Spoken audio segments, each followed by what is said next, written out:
Come. We interrupt this experience to show you my beautiful girl.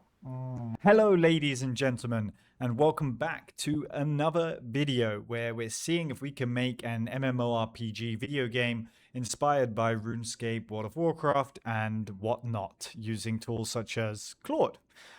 We've been cooking up a lot, and I know I use the term cooking a bit too much, but we have been cooking up a storm.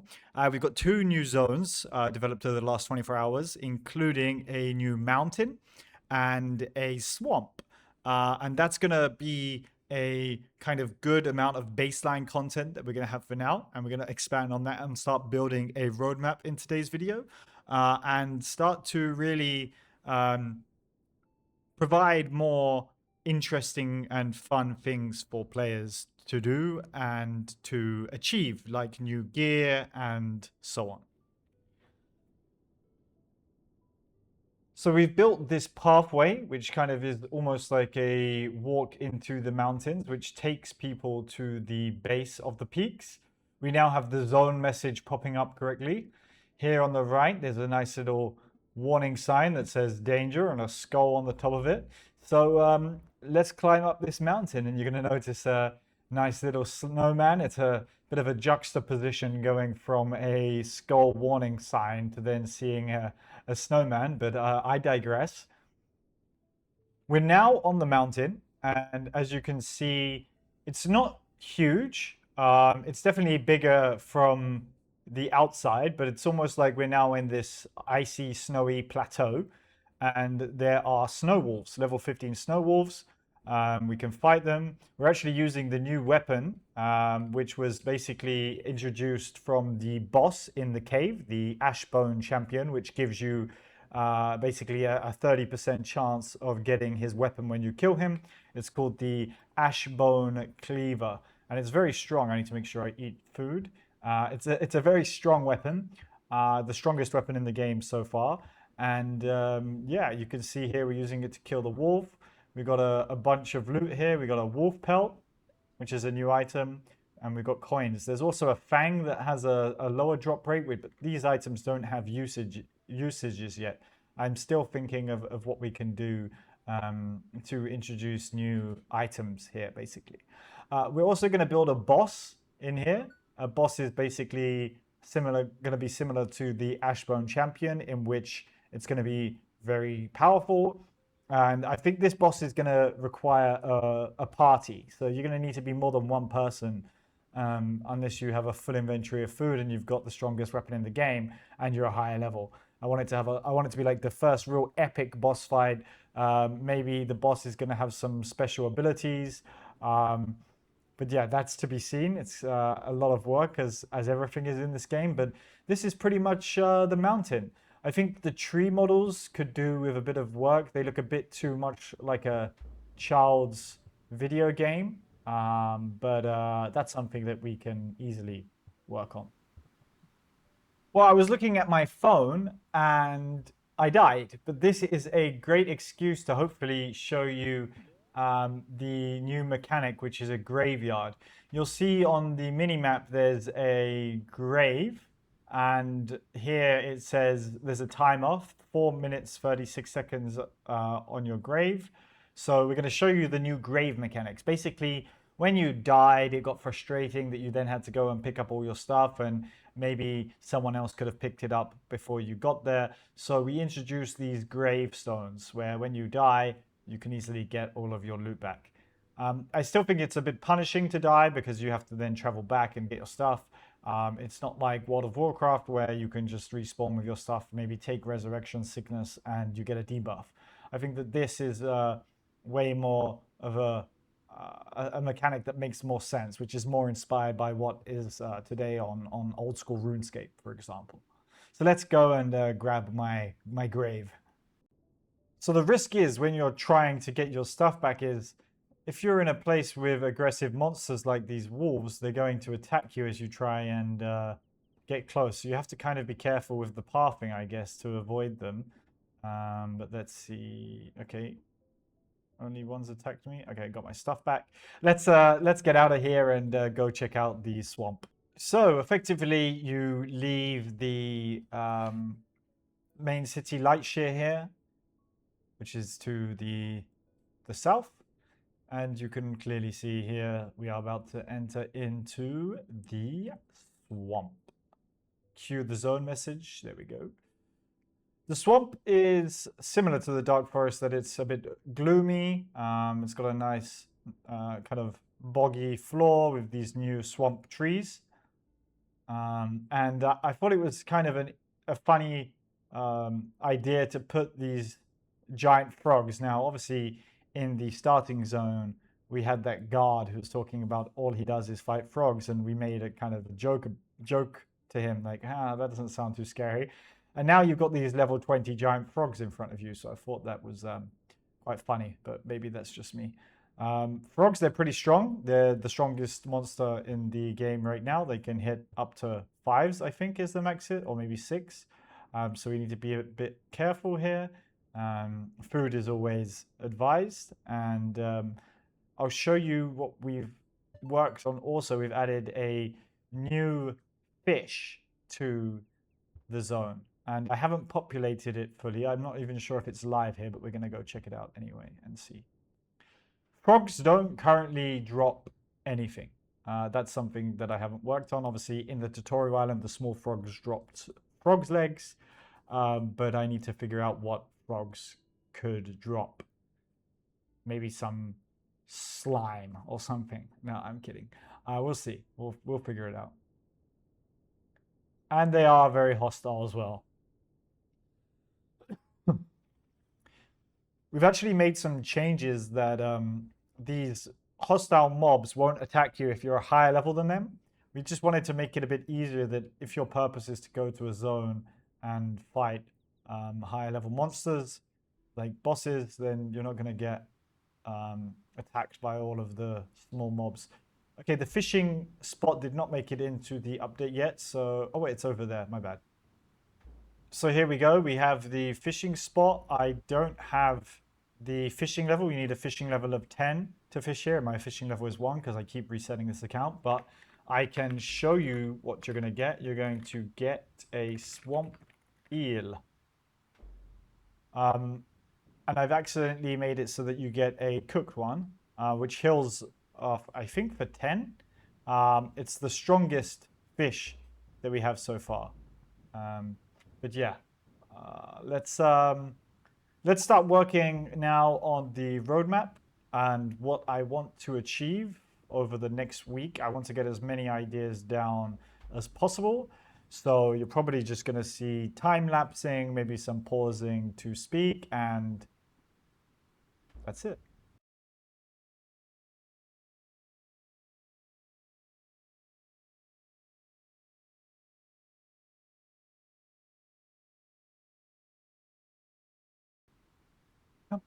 Come. We interrupt this experience to show you my beautiful girl. She likes to sit next to me whilst I spend too much time on the computer. Good girl. Good girl.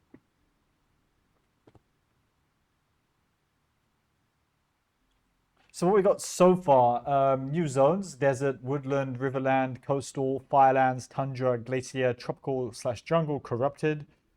New armor slots: chest piece, legs, boots, rings, trinket, and cape. Can't really think of anything else, but I think I might be missing something very obvious.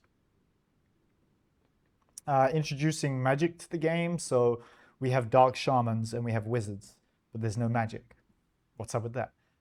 So being able to cast spells with wands and staffs would be great. And then you can attack players or NPCs from a distance. That'll be the first kind of distance weapon with some kind of projectile.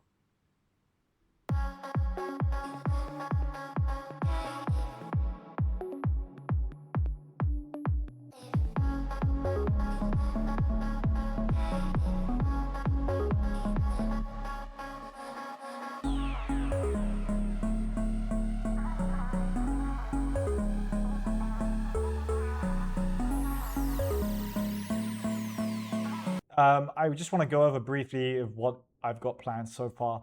First things first, we need more bosses. So introducing the wolf boss and the frog boss to the respective new zones. And I want them to be harder and stronger. That may require more than just yourself to kill, or you're going to need to be really overpowered. And then maybe some kind of special abilities that these monsters have to try and make the fight a bit more hard, I guess, and not just point, click, and do, right? Um, cool. Yeah, I'm gonna create a shop where the forge is in the city, so they should be able to sell items that you can't currently get, such as iron armor, iron weaponry, and introducing these new slots will unlock a bunch of new armors and weapons and whatnot that we don't currently have. Creating a tavern shop and increasing the size of the tavern. So there's going to be beers and wines and potentially some mini games in the tavern. Like, imagine being able to challenge another player to like rock, paper, scissors or something and potentially have some money on the line, just to try and create a social gathering place, because I do want to focus as much as possible on the social aspects of this game. Standardizing content is a big thing. So with Claude Code, you can create skills, which will help me basically create new biomes much faster. So I just have to do like a command like /add biome and give a description of the biome, and then it will ask me a bunch of questions, and then it will go off and create the necessary tiles and objects that I need to be able to then go into the editor and build that zone. So just standardizing as much as possible, like even with buildings, right? Standardizing buildings through skills and just standardizing everything through skills with Claude Code will just make content output much quicker. Creating potion making, so allowing players to create potions on different levels that will give different unique boosts like healing, attack, defense. Currently, you can create healing potions, but I want to expand on that and give more depth. And for example, if there's a boss, you might want to have a high potion making or have a friend who has high potion making, so that one of you can create these higher level potions to then go and be able to be strong enough to defeat the boss. Yeah, I started kind of mapping out the quest for the Dark Forest. It's not guide, it's just Geo in distress, introducing potion making and gives key to open the gate in Lightshare. So you discover her. She explains she wasn't quite sure what happened. She was mining in the north and ventured into the cave to use the forge. Basically, just wanted an excuse to push people to mining and exploring the cave for the forge, and then discovering the Ashbone Champion boss. You're going to meet a dwarf inside of the cave. And he's going to ask you to go and collect some ores for him so he can make some armor to give him the strength to escape from the cave, because he got scared of all the skeletons and the dark magic. So yeah, essentially he'll give you a healing potion, explain to you how to make them, and give you his grinder. And then you're going to return to Geo, give her the healing potion. Give her the healing potion, and then she's going to stand up. Thank you. She's going to explain to you that she has a slight recollection of dark magic and remembered seeing a powerful skeleton with a big cleaver and whatnot. You complete the quest, you get some mining experience, some health, some potion making experience, and you receive a small gift of some health potion ingredients and potion flasks. And then introducing new skills that make new items in newer zones more useful. So we have the wolf pelt, and the wolf fang, having some kind of skills that they are tied to, just to give some value to actually having to go to that zone and collect those items, will just bring a bunch of value. So how I see it right now, for example, imagine being able to make a wolf mask, which is like the stronger than anything you can buy in this zone, this city shop, right? And then obviously zones are going to be kind of gated behind more dangerous. The cities are going to be gated behind more dangerous areas. So maybe you're going to have to go through higher levels zones to get to the next big city, which will have better items to sell. So that's a thinking anyway for now. Yeah, let's keep going and see what we can do. And yeah, back to my 2-pack.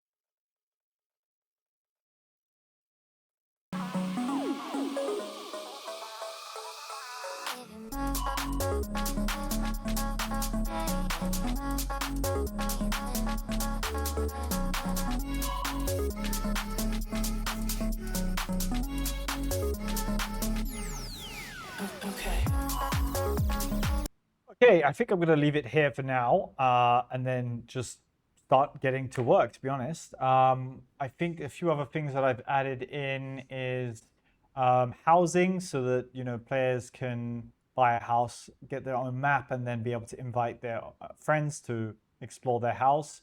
Another thing was private messaging of friends. In-game dungeons, that's going to be a big one. So epic dungeon battles where you have like kind of this party system, and you get teleported to a map, and it's an instance, and you're basically fighting extra strong monsters that don't respawn, for chances to get better loot. And then there should be kind of like a need or greed system or pass, like in World of Warcraft, that if a rare item drops, every player has a chance to get it based on a dice roll or something like that, just to make it a bit balanced and fair. To do this, we're going to need to introduce some kind of threat detection system. So when you're fighting monsters in a dungeon, there needs to be some kind of threat level that you give to NPCs, so that the NPCs know who they should focus on attacking. It's usually a combination of who's the tankiest and who's doing the most damage. So if you're doing a lot of damage, you're going to generate more threat. And if you've got a high defense bonus, you're also going to generate a lot of threat. So ideally, in dungeons, the player, it should kind of balance out, but the tankiest player should take the most damage in a dungeon. So he needs to be aware of that and bring necessary potions and food and whatnot. Yeah, that's what I'm going for there. Rare world bosses that spawn on the map that have long cooldowns, like hours or days. So that could trigger world messages in the chat, or like a pop-up or something that this NPC was spotted, just to trigger people to try and gather together into groups and want to work together to try and kill the NPC. A bounty board in the major cities, so basic quests like kill X amount of frogs, kill X amount of wolves, just maybe daily or weekly cooldown quests to give players a bit of bonus gold so that they have some money to spend, and maybe some materials on top of that. Also just gives a reason for people to train a bit. Enchanting or imbuing items with rare gems. So bosses should drop or have a chance of dropping rare gems to make their gear more powerful. So there could be some kind of wizard in big cities that you go to who can then upgrade your gear. And then we should give some kind of distinction between the enchanted weapons and the normal weapons. So let's say you have a Ashbone Cleaver and you've got it enchanted. Maybe it has like this fire animation on top of it, so that players will see it and be like, wow, that's a really cool weapon. I want it. And then you're going to be like, well, you've got to get these gems to be able to get it. So I think that would be cool. You want to give items to players that are hard to get, that give them some kind of status in the game. Yeah. Every MMORPG needs some kind of auction house or grand exchange, a place for players to be able to buy and sell things from other players on the server through setting buy or sell orders. And then gold sinks. So how can we remove money supply from the economy to try and keep a healthy amount of money in the system, and not end up like the US economy after COVID? Yeah, so that's kind of the roadmap so far. It's quite a lot of work, and obviously I'm not going to work through these in complete order, but I think it's enough to keep me busy for now. Yeah. Maybe this video is a little bit less exciting than some of the previous ones, but we've got a lot to do, and we just wanted to start working on some kind of roadmap. At least I gave you a little teaser of what the new mountain zone looks like, and the new swamp zone, and then some new items and fishing, etc., that came in with it.